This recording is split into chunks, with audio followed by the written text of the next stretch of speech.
Terakhir, Pak. Saya disuruh sama Pak ini terakhir ya. Saya disuruh sama Pak Prabowo untuk buka 66 rumah sakit di daerah terpencil.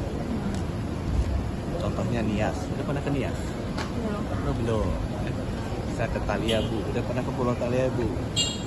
Belum. Udah pernah ke Anambas? Itu pulau-pulau seperti itu, ke Polaka, Konawe Utara, pedalaman Sumba, pedalaman Pulau. Itu banyak sekali. Saya mengerti kenapa ibu-ibu meninggal nggak bisa terlayani. Saya terakhir baru dari Lampung.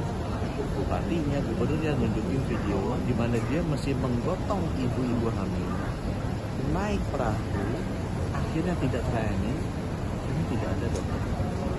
And see, some of them die dalam proses. Jadi apa yang teman-teman lihat di kota itu jauh sekali realitasnya berbeda dengan ada yang di pedalaman. Nanti saya akan ajak teman-teman untuk kita sana.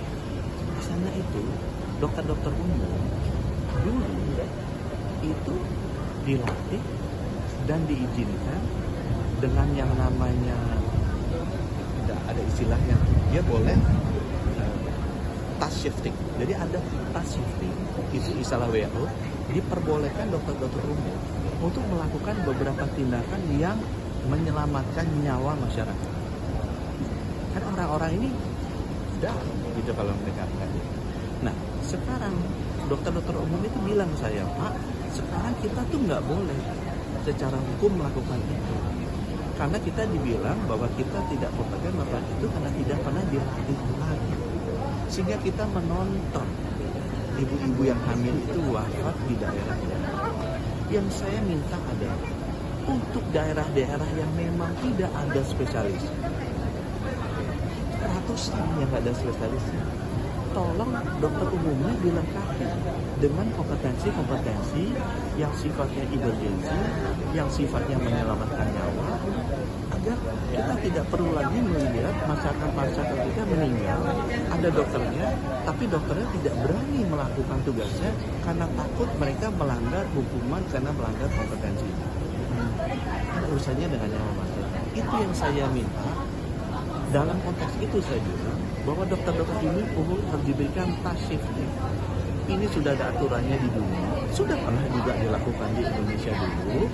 Sekarang mungkin ya nggak tahu kenapa, karena kita lebih berkonsentrasi ke orang-orangnya di kota, kita lupa bahwa di desa-desa itu tidak ada dokter spesialis. Nias itu kalau kejadian dia mesti dibawa nyebrang ke Sumatera kan 3 jam 4 jam. Kasihan orang-orang itu. Akan kita buat regulasinya supaya mereka tuh bisa diberikan secara resmi, bukannya kemudian orang bodoh seperti orang bodoh langsung disuruh boleh. Enggak, mereka akan dilatih secara formal. Dan apakah latihnya semuanya? Enggak. Yang menyelamatkan nyawanya, yang emergency itu harus diberikan. Kenapa? Yang ada spesialis itu kan mungkin berapa? Dari 514 200 kota, 300 kota mungkin nggak ada. Itu untuk saving. Kemudian langsungnya